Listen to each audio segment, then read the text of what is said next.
Why does your scanner show the P0047 engine code? And what does it mean? The P0047 engine code stands for Turbocharger or Supercharger Boost Control A circuit low. The P0047 engine error code indicates that the circuit controlling the boost pressure in your engine is reading a low voltage signal, potentially signifying a malfunction in the boost control solenoid or its associated wiring. In this situation, cease driving and fix your vehicle immediately. So, what causes this imbalance?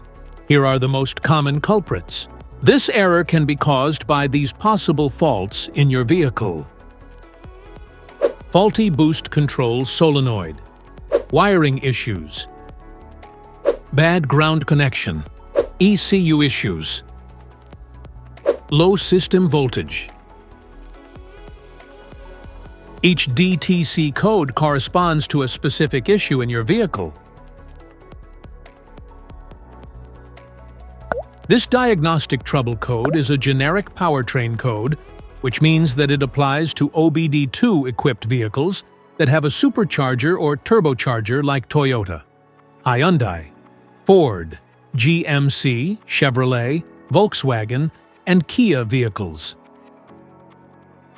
If you want to fix this error code, let us know in the comments section. We will definitely make the video on your demand. If you like this video, don't forget to subscribe to our channel. Thanks for watching.